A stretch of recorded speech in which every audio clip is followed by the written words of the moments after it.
This summer, Prime Video takes you back before Legally Blonde, before law school, and into the world of Elle Woods in high school. Set in 1995, this Gemini vegetarian knows exactly who she is until her family moves from Bel Air to Seattle. Packed with iconic fashion, 90s nostalgia, and a throwback soundtrack, Elle proves one thing. Law school was hard. High school was harder. From the world of Legally Blonde, watch Elle, a new original series only on Prime Video. Watch now.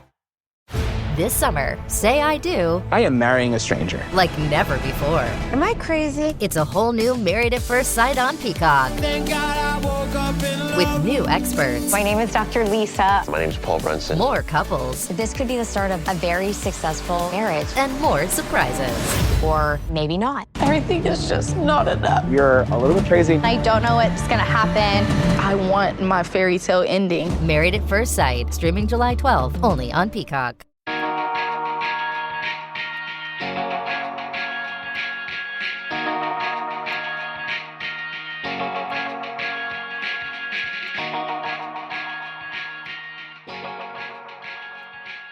Hello everyone, welcome back to the Underrated Movie Podcast. This is Unreleased, a mini-series where we discuss films that are unavailable, unreleased, and under a tax cut. And today, I'm going to be discussing the 1924 film Greed. I am your host, Derek McDuff, and joining me today, he's an author, he's written 8 books, and 9 is coming soon. And that is John DiLeo. How's it going, John? Hey, Derek. Good to be back with you. I think it's about 2 years since we talked. Yeah. It's been a minute, so excited to have you back on. And you know your stuff about film.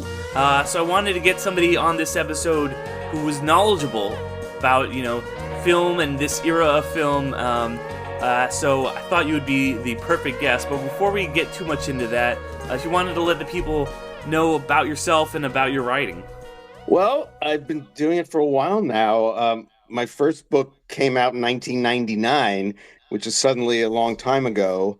It was my quiz book, and you thought you knew classic movies. And number 8 came out, was that 2 years ago, not even nominated, obviously about the Oscars. And I've got one I'm still not allowed to talk about publicly, but it's done and it'll be out next year. So I've been sort of working my way through movie history. I'm not old enough to remember when Greed came out, but I have seen it. But I am starting to feel like a grand old man of classic movies, or one of them, Hey, you know your stuff for sure, and like I said, it was good to have you on, and you've seen Greed. Not too many people have, which is why it also I think fits here on Underrated, because it's partially because it's only available of the 9 hours of the film that were originally intended to be released. Only 2.5 hours were on the official release, and it's been sort of reconstructed by TCM with some stills and interstitials and stuff like that. Yeah. But, it's still not even though it is available, it's not available in its full form. And it, for years was not appreciated, was kind of underwhelming at the box office on its initial release, did not really get appreciated by, film people until probably about the 50s, I want to say. But yeah, I wanted to get what your thoughts about Greed are. Well, the time I've seen it most recently was the 4-hour reconstruction. That's the one. I think I probably saw the released version, years before that. And so I think one of the things that's so remarkable about just the fact of it, of Erich von Stroheim, feature films at that point, roughly a decade old, and that there were people out there who thought they could make a 9-hour movie. Like, it's such a new form where just sort of like the ambition of it is mind-blowing, or the thought that he could get away with such a thing. Of course he hit interference with Irving Thalberg, and of course they cut it. And I have to say, based on the 4-hour version, at least half of it is stills. You're thinking how much of it should be cut. As magnificent as certain sequences are, you're thinking, okay, this could go. Why would anyone go that way? But of course, the talent is so obvious. And like I said, the strides that were made in such a short time, you just can't get your head wrapped around that. Yeah, it's really something, to behold. And yeah, like you said, it's wild that they were like, I'm just gonna release a he was like, I'm gonna release a 9-hour movie, Yeah. and people are gonna watch. Like, he had that thought, and obviously there was a lot of strife between him and MGM. And he seems kind of like one of these, directors who was really difficult to work with, like kind of like James Cameron on steroids almost, where it's like he is like, I was reading some stuff about how because they shot this on location, which was one of the first films to ever be done, and like they're out in Death Valley in the 1920s with like no food or water, like within 100 miles, and people are like getting heat stroke and sunburned, and apparently like a cook might have even died of heat stroke. Like there was just, and it was just, people were just, he was just doing all these takes and and he shot like eventually like 85 hours, and he pared that down to 9. And it's wild to just hear all of this stuff, but it's one of those things where the pain creates some really great art, I think. And I would love to see what the 9-hour version of this would be. I feel like he almost came up with like what a mini series would be before that even existed, because now like so much of TV is just like, hey, this season is a 9-hour movie, and so that's what this would have been, but obviously the format just did not exist for this. Like you said, film is only like a decade or maybe a little bit older than that at this point, so just really incredible that this thing even still exists. I'm glad that we have a version of it still, because so many movies from this era, I think it's about 75% of silent film is just lost forever. About 90% of film before 1929 is just kind of lost forever. I really wanted to talk about how sad it is that we've lost all of this film history, and we won't be able to see the full version of this or just any of so many great lost films. And I mean, that is another mind-blowing fact of the silent era.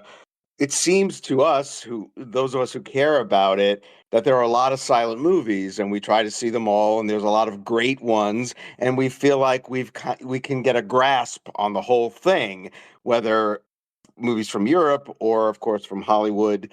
And there's still quite a few that are considered great and that are sort of passed around among film lovers.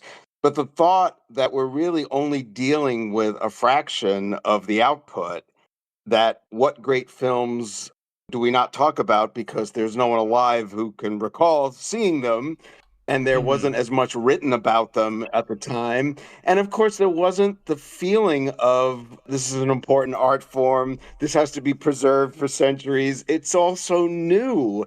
And there is no sense that there's going to be television or streaming and you're going to have multiple ways to make money off of this product.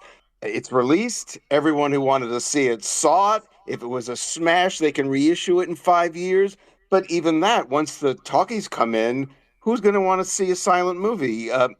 Only those who remember it. You're not going to get new people unless it's a Chaplin movie. It's going to be really hard. And so that ability to see riches for what they were, you understand. You couldn't be that forward thinking. It was a business, and churn them out. What's next?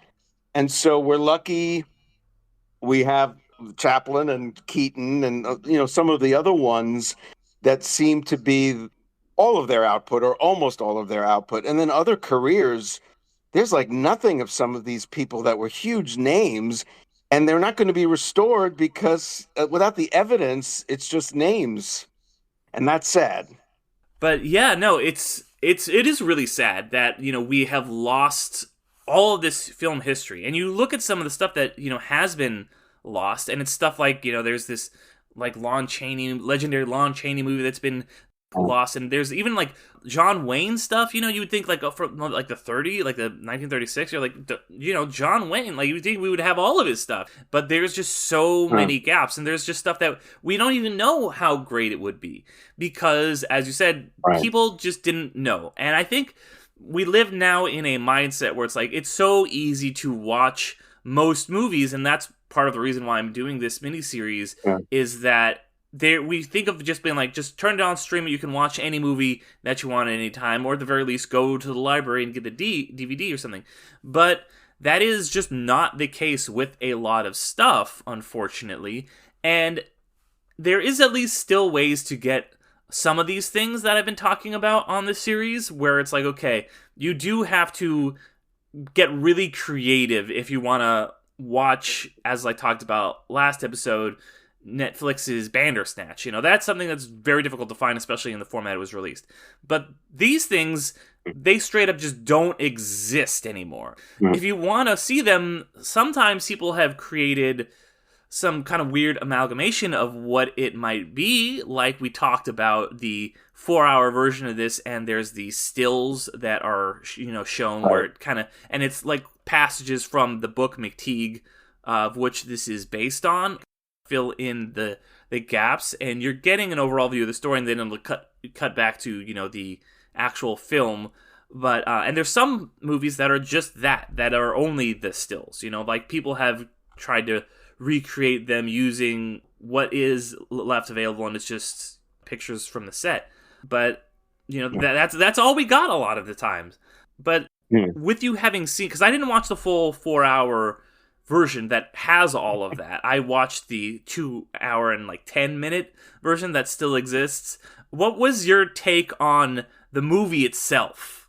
Well, I think I said I'm sure if I watch them back to back, but of course, after 4 hours of Greed, you don't immediately want to watch the 2.5 or whatever it is version. So, but I remember feeling how much of it could have been cut with other characters on the periphery, and although there's still, even with the 4-hour version, I still feel there are motivations that feel missing in certain of the main characters of why this, why now. And so it's probably, in any form, Greed would be one of those imperfect movies that shows absolute genius while never being an entirely satisfying movie. And von Stroheim obviously was, he became the cliche of the movie director, in the sense that movies about movies often have a guy who's kind of acting like what we imagine Erich von Stroheim, with the costume and the riding crop and the dictatorial manner. And so the pluses of that were, of course, the advances he'd made, and of course the minuses would consist of the self-indulgence beyond all imagining. And so it's certainly, anyone who wants to study, American film of the 1920s, you have to watch it. And the climax in Death Valley is phenomenal, but it will never be a crowd pleaser because it's just too much to sift through, or to have the patience in terms of the stills. But there, like I said, throughout, there are these moments that make you say this is a work of art on some level. Certainly, it's more frustrating in the times after the silent era, because you can understand a certain sensibility when the talkies come in that, we could just ditch all of the silence because they're disposable now. No one's ever going to care about this. It got us where we needed to get. Now we're done. Yes, the great clowns are still funny. We'll probably want to see that, but what else? But then you come to things like, editing The Magnificent Ambersons or Stars Born, the Judy Garland, and getting rid of that footage, even at that late date, thinking, well, there'll be no interest in this, or we could melt this down, or whatever. And, have those treasure hunts going all these years. Again, A Star is Born with primarily the stills, but they did find a lot of stuff.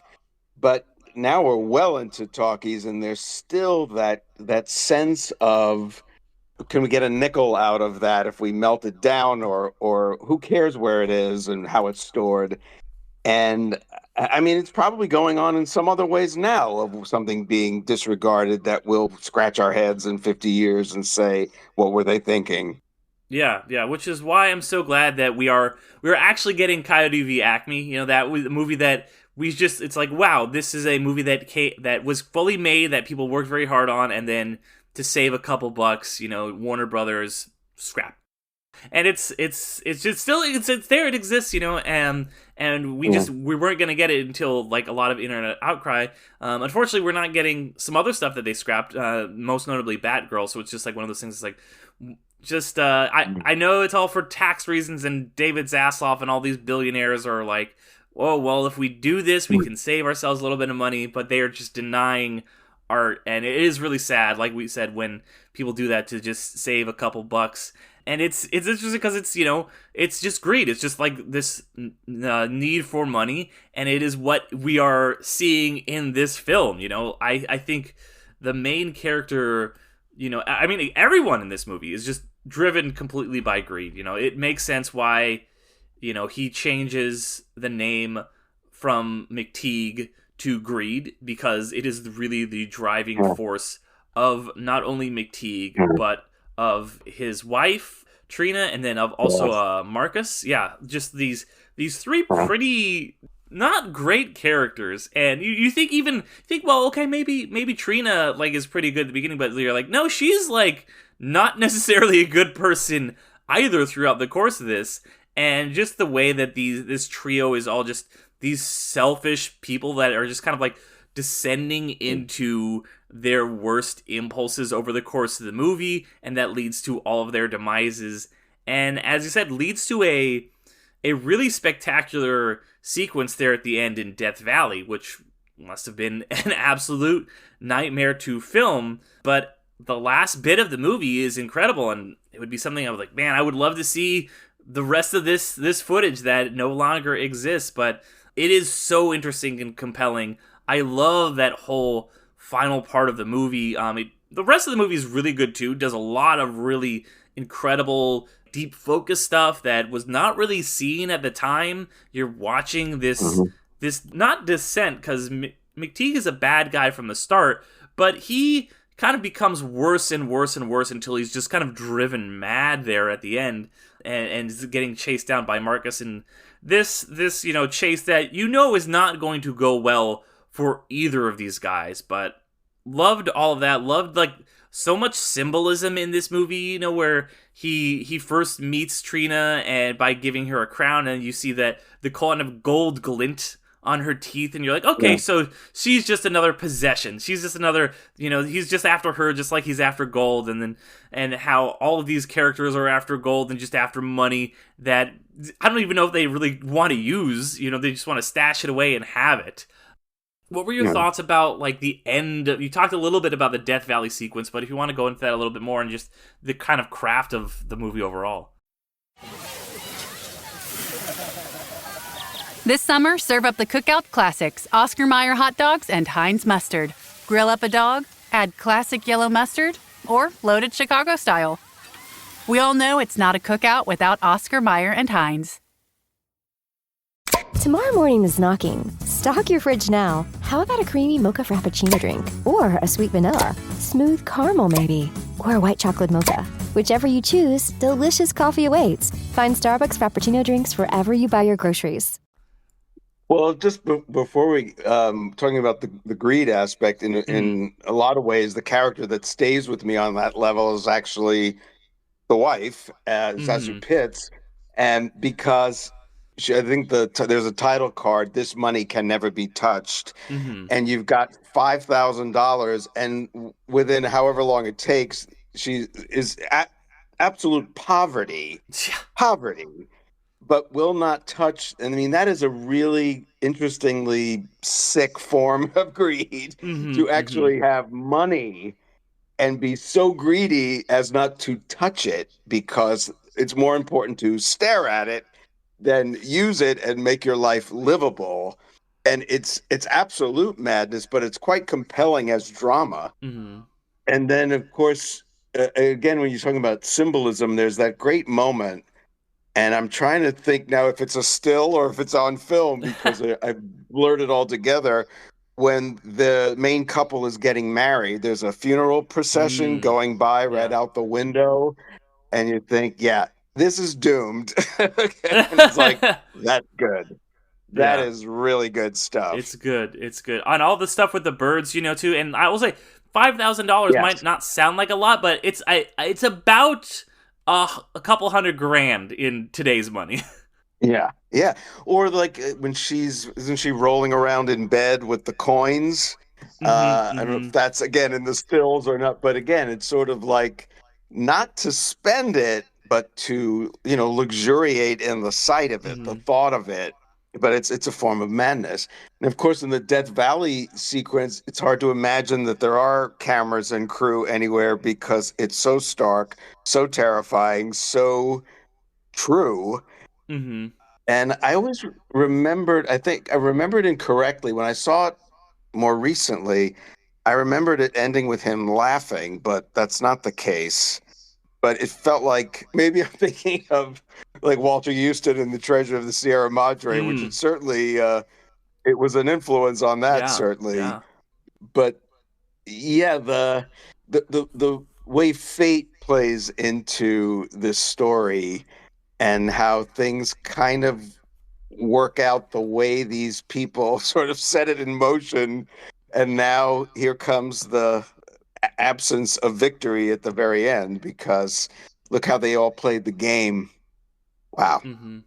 Yeah, exactly. They're just out there, like you say, playing the game, just kind of continually just screwing each other over. And these people who at one point all had a lot of love and affection for each other. They all clearly cared about each other, even though they're still maybe looking at each other as possessions.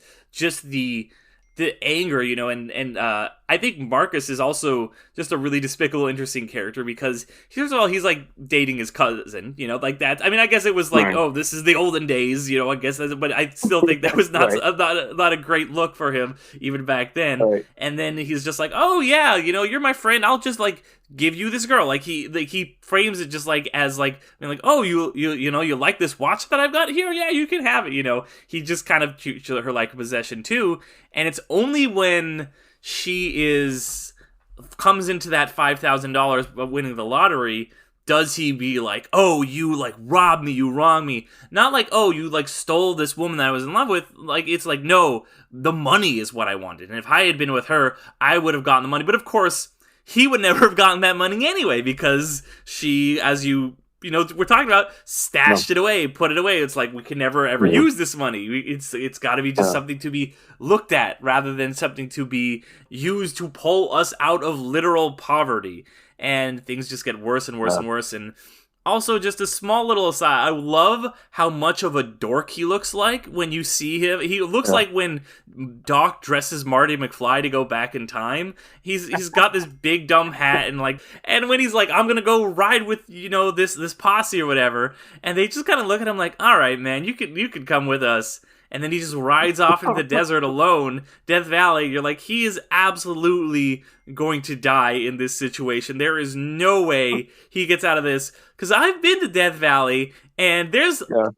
In 100 years later, there is not that much stuff there. There is not that many amenities. So to have your finale set there, I think is really cool and cinematic, and just it's really fitting once again thematically for everything these characters are going through. But B, it must have been insane to shoot there in 1924 or whatever. I can't imagine. Yeah, I can't imagine. And without the rules and the union stuff and all that stuff really in place, you could just keep going and telling people to keep working and whatever till they dropped. It's funny that you say that, because of what that character, how awfully he progresses. Mm-hmm. Dating his cousin is like the nicest thing about him as the movie goes on. Yeah. Now, I mean, the guy who plays the lead, Gibson Howland, is not a name. Mm-hmm. Is known more for the Gene Herschel Humanitarian Award at the Oscars than for anything he ever did. And for most people, it's just, I don't know why it's called that, but okay. And I'm proud of the Academy for not changing the name just because they're tired of it. No one cares. But that is, so when you see him, he's in Greed, he's in a lot. He's in Grand Hotel. I mean, the guy worked and apparently was very generous with the Motion Picture Relief Fund and put a stamp on caring for those in the industry, and they named an award after him. deservedly. But like I said, anytime you see his name in the credits, you immediately go to, oh yeah, I wonder who'll get the humanitarian award this year. That's pretty good. Yeah. It's so funny that, such a, apparently a good guy, humanitarian, they named an award after him, is such a despicable, person to this, it's always, I feel like a lot of times, some of the best people can play some of the worst people, it's always interesting to see, to see that turn. But, I was also just thinking about how, we talk about how, we've talked so much about how these people are so despicable, and you see a lot of like heinous things happen in this movie, and how that was able to happen because this is a pre-code movie, right? Before the film industry kind of started morally relegating itself and just kind of like being like, well, you can't have these kinds of scenes, you can't have like, I'm like, well, I think one of the most chilling scenes in the movie is the murder of Trina, and you just see that in like a shadow, like you just see him chasing her around, and then when it happens, you just see their shadows, and then he kind of stumbles back out. I don't know that you would see a murder scene like that in a a movie once the motion picture code went into effect, and so much of this movie you wouldn't get to see. So, I don't know if you wanted to talk about like how the code changed movies a little bit. Well, sure. I mean, you see how protective the movie industry became of the audience. They were constantly shielding them from anything too dark. I mean, it's always the most obvious way is if you want to compare like something like two James Cagney gangster movies, a pre-code one and a code one. So look at The Public Enemy in 1931, which has some still harrowing stuff in it, notably the ending. And then look at Angels with Dirty Faces in 1938, also a really good movie, but much more sentimentalized, much more the way things have to pay off in a certain way. In a pre-code movie, it could end all kinds of ways because it doesn't necessarily follow the thing of, crime doesn't pay, or if a woman has a baby out of wedlock, there's punishment. That's all the things that it was a kind of a trusting of the audience to figure things out for themselves. And so in The Silence, as part of this pre-code era, there's a lot of dark stuff. A lot of, think of so many European directors where they didn't sort of treat the audiences like children as much over there. So when these guys would come over here, they brought that sensibility, and von Stroheim is a good example, to push things. And of course, groups, decency groups, as they called themselves, were going nuts in the 20s over what was happening and the shameless lifestyles of the Hollywood elite. And it would catch up with them with the creation of the code in 1930. But of course, Hollywood just thought it was lip service and didn't bother to enforce it until 1934. So you don't really see the impact until the second half of the 30s. And it's quite noticeable, particularly, in the career of someone like Jean Harlow. Her pre-code movies, which established her, it's horrifying as it is that she died at 26 in 1937, but the industry had already almost sort of cut off her pipeline of the kinds of movies we loved her in. And, she's still in something fun like Libeled Lady in the code era, but it's already kind of a softening of what the country fell in love with. And so I don't know that the audience was as aware of it as it was happening, but it's very obvious to us as you watch a lot of these movies, from comparing 1932 and 33 to 1937 and 38. It's like, it's very different. And so many people just, the way you could coast from The Silence to the talkies to the code and be a star all the time, you had to have a certain amount of grace and flexibility, because, people did it, like Joan Crawford, and smoothly. But you had to have that capacity for reinvention, because quite a few of the pre-code stars who couldn't, say, find themselves in screwball comedy fell away. Some of those female stars like Helen Twelvetrees or Anne Harding, they kind of disappear. but the ones like Carole Lombard and Claudette Colbert kind of find a whole new avenue of expression. And it had to be it looks easy now for the ones who did it, but it had to be a constant struggle for what's the next move. And I think the audience always just wanted to see good movies, and I don't know that they were paying much attention. But like I said, if we're going to look back and study it, it's kind of crystal clear, the sort of demarcations of what's happening. Honestly, yeah, you watch something from, the 30s, 40s, at least American stuff, and it feels in a ways a lot of restricted, a lot of stuff. And not to say that there aren't masterpieces and great films from back then. Of course. But it's crazy to think, watching so many silent films and films of this era, and you're like, wow, they were really doing a lot of stuff that feels like so much freer than the things that would come after. You think, oh, well, like, people were a little bit more reserved back then, they were a little bit more stuffy, and then you watch something like Greed, and you're like, this movie is really going for it. It is really going dark places, I don't know, any other thoughts you had about Greed, or any of the subplots that got cut, or anything like that? I just want to say one more thing about what you just said about the 20s, in the sense that not only is it kind of looser than you might expect it to be, this is a decade after women were still walking around with every inch of their bodies covered. Right. And now you're in the age of Clara Bow and Gloria Swanson, which the stuff can still look kind of racy and wild. Think of the dramatic shift from the 1910s to the roaring 20s. Yeah. No wonder certain people would have been scared to death that this was the end of culture. This is hell. Hell.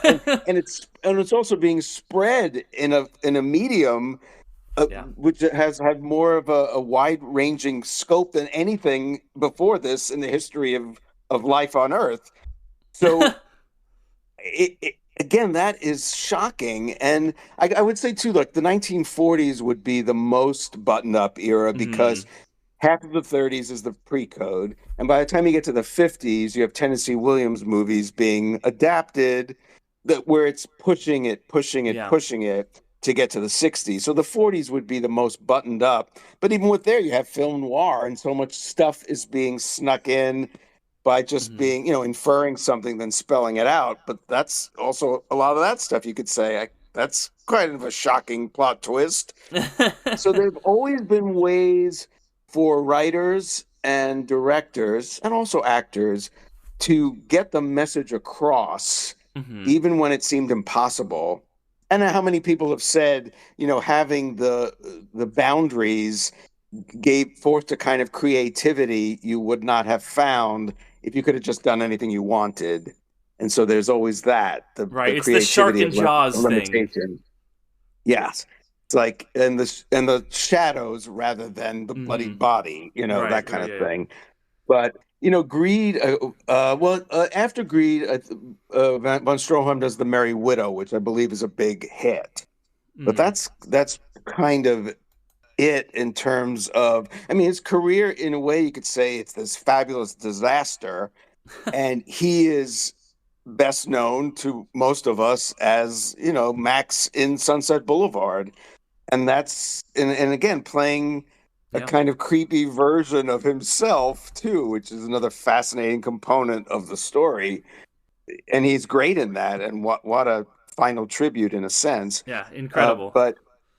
But again, he's one of the guys who gave movie directors, the stereotype of the mad genius, and I think that's throughout Greed. These flashes, or that, like I said, the as you mentioned, the gold tinting of the frames in which coins appear, or anything gold. That constant, the seductive quality of the shiny object that everybody wants, and he is certainly. As good as the performances are, it's what you would call a director's movie, where he is the star, he is the single creator of this thing that most people probably had no idea what was going on. If you're making a 9-hour movie, and he's probably the only one who has it in his head, so it'd be interesting. I wonder what, like Zazu Pitts, working steadily in the 1930s. How often this came up, if at all. It's like before it would be rediscovered as a genius of silent cinema, masterpiece of silent cinema. Is it something she probably wanted to pretend had never happened, or was she touting it as this thing? If only more people had seen it, blah blah blah. Maybe there's some record of her comments on greed, but what an experience for any of these people involved.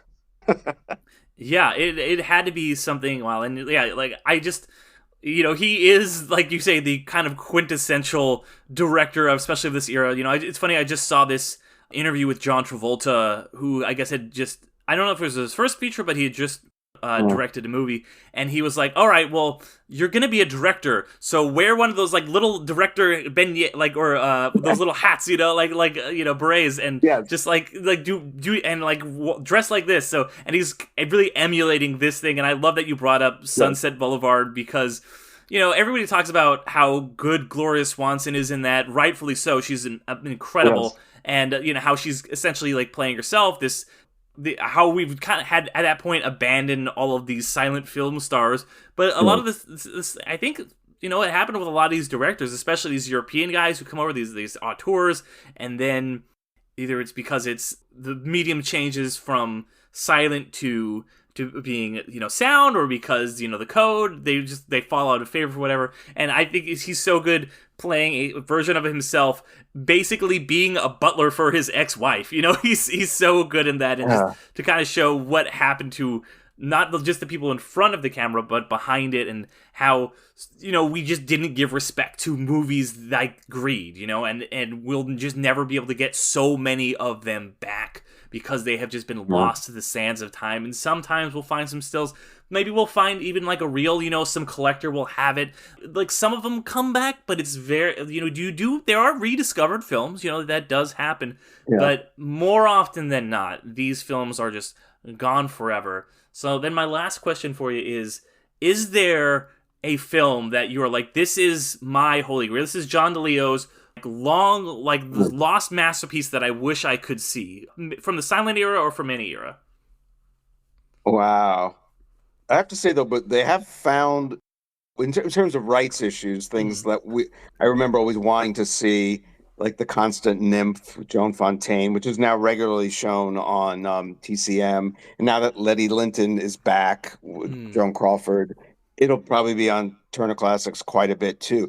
So there are those ones that seemed like the Holy Grail that come up and they find things. I guess of the silence, I'm sure I should have thought about this ahead of time. I'm sure off the top of my head would be The Divine Woman, which is the only Garbo movie that's lost. And they have a couple of moments from it that you see occasionally. But that's a pretty big deal, because they have the ones that she made before that, and it's MGM. And so whatever, of those, all the silence she made in the second half of the 1920s at MGM, that's the only one that's missing. So that would be quite a find, a complete lost Garbo movie. But I'm sure, there's a wonderful book. It's I can't remember the title exactly, but it's a pictorial history of the silent era by Joseph Franklin, 1959. So it's still pretty close. And he's writing it not necessarily as a historian, but as someone who remembers seeing all the movies he's talking about. And he brings to life movies we know we'll never see, and which were the good ones, which weren't, and all that. And I love dipping into it once in a while, especially if I see a movie by someone in the book and you start to look at the ones you don't know or haven't heard of, and blah, blah, blah. And so, again, he's writing, it's only 30 years after the fact. And he's looking back longingly, but with an immediacy where these movies are really still present in his mind. And I'm sure if I flipped through that one again, I'd come up with a good 25 titles. Oh, you know what I'd love to see? Such and such, blah, blah, blah. But people, there's so many people who were great stars like Norma Talmadge and people that we don't really talk about because their movies are just not treated or around enough, or the big ones aren't around enough or lost. So it's not like Garbo or Keaton or some of the, as I said, we're fooled a lot of the time because there are so many great silent films. You figure, well, the ones that are great, they saved and we have them and blah, blah, blah. But of course, we're not going to know. And I Hmm. think sometimes I think, I've seen, not to be a downer, but in terms of what I mentioned, Letty Linton being discovered. Now, I have seen a bootleg copy over the years, and I'm sure it looks stunning, and she's in her prime of beauty. But I remember it being a pretty stinky movie. So I know there's that impulse. If you discover something, we all want to love it. And so I'm sure Yeah. people at the film festival were drooling over it and putting their critical mind somewhere in their pocket because I've seen it and it's not good. But Yeah. how exciting to see a beautiful restoration of a Joan Crawford movie from 1932. But it is one creaky melodrama, let me tell you. So I'm saying, if Yeah. you found something like The Divine Woman, I'm sure I'd have my tongue hanging out and be so thrilled by the end of it. And if it's good or bad, I wouldn't be the guy to ask because I was just so happy that I got to see it. Yeah, it's interesting because can the movie ever live up to the idea of this great lost film? I love that you brought up like yeah, there's so much stuff that we didn't hang on to because it wasn't worth it, but there is even stuff out there that we did try to hang on to that was lost in because of fires and stuff like that. They were so because film, as Oh, anybody sure. who's seen Inglorious Bastards knows, is very very flammable. Yes. And I think of something Uh-huh. like London After Midnight, one of these kind of with these great lost films. Right. The one I mentioned earlier with Lon Chaney, and that movie they did try to preserve it, and then it was the last known copy was destroyed in a MGM fire in 1965. So I'm like, my dad could have watched that movie when he was a kid, Sure. theoretically. So Sure. just the way that these things, I'm really glad that we are in an era now where that there are methods for preserving and restoring these things, and B, that there are people out there that are passionate. You have the people like Martin Scorsese out there doing stuff like Right. restoring the red shoes and going and finding the most Right. pristine copies and things like that. And it's not always the case, but when you are able to do that, I'm always in awe when we get a movie that we might have lost to time had someone not stepped in and really done the work to preserve it and to restore it to its former glory. And especially with the silence, because there was always the stereotype of a silent movie is something where people run at the wrong speed, and even if it was saved, it was a mess. And so to Hmm. see something beautiful, something like Sunrise, as it was meant Yeah. to be seen on a big screen and looking gorgeous, you're like, wow. Again, we're so new to this new medium, this new art form, and look what they were doing so quickly. It's like that's another thing about the great silent films. You feel like, aside from sound and talking, they kind of figured everything out that you could figure out in some way or another. Maybe not as advanced in terms of a special effect, but they found some way to do just about anything you could imagine. And that is astonishing. But again, I don't think they saw it that way at the time. It was just, on to the next one. And they always say that some of the silent movie people wanted their stuff destroyed because they were embarrassed that it would be Mm. treated as a joke. And you think, God, I'm happy certain people may have stepped in and prevented that, because that now, of course, everything is history, from that era. Hmm. Any footage would be of historical value, if maybe not as high of artistic value. Yeah, And there are always the absolutely. movies you can see and say, well, we could have lost this one instead of the one I would really like to see, because this was really bad and no one would miss it. Yeah, there's some stuff that doesn't quite hold up these Yeah, days. yeah. Okay. I see it once, now you can lose it. Yeah. Yeah, yeah, no, absolutely. Well, John, this was a lot of fun. Thank you for coming on and bringing all of your film knowledge. I really appreciate it. If people want to Thank you. check more of your stuff out or read your books, can they do? Where can they go? Well, I guess however you get your books, John DiLeo, DI, capital LEO, look up my titles.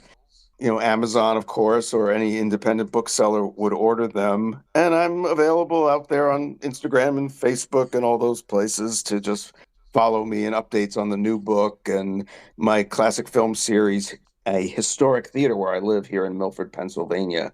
And that's about it. It's always good talking to you, Derek. I always enjoy it. Likewise, yeah, this has been a lot of fun. I had a lot of fun doing this episode. We'll have to have you back on again sometime because this was the blast. And anyone out there, thank you for listening. And if you want to hear more of my stuff, you can go to underratedmoviepodcast.com. There are links to all the other podcasts that I do, including Infinity Stones and Dragon Bones and the Midnight Film Society, as well as my Patreon, where I do a whole bonus podcast. Right now, I am breaking down Amadeus once a month in 15-minute chunks over the course of 2026. You can listen to that for as little as $3 a month, or you can get episodes early for as little as $1 a month. So I'd love you guys to go check that out. But even if you want to just, for free, drop a review, that means a lot to the show. Give us a 5-star rating, give us a like, however you're listening. That really helps the show quite a bit. So as long as this episode does not become lost media, I'm going to thank everyone out there for listening. I'll see you guys all next time.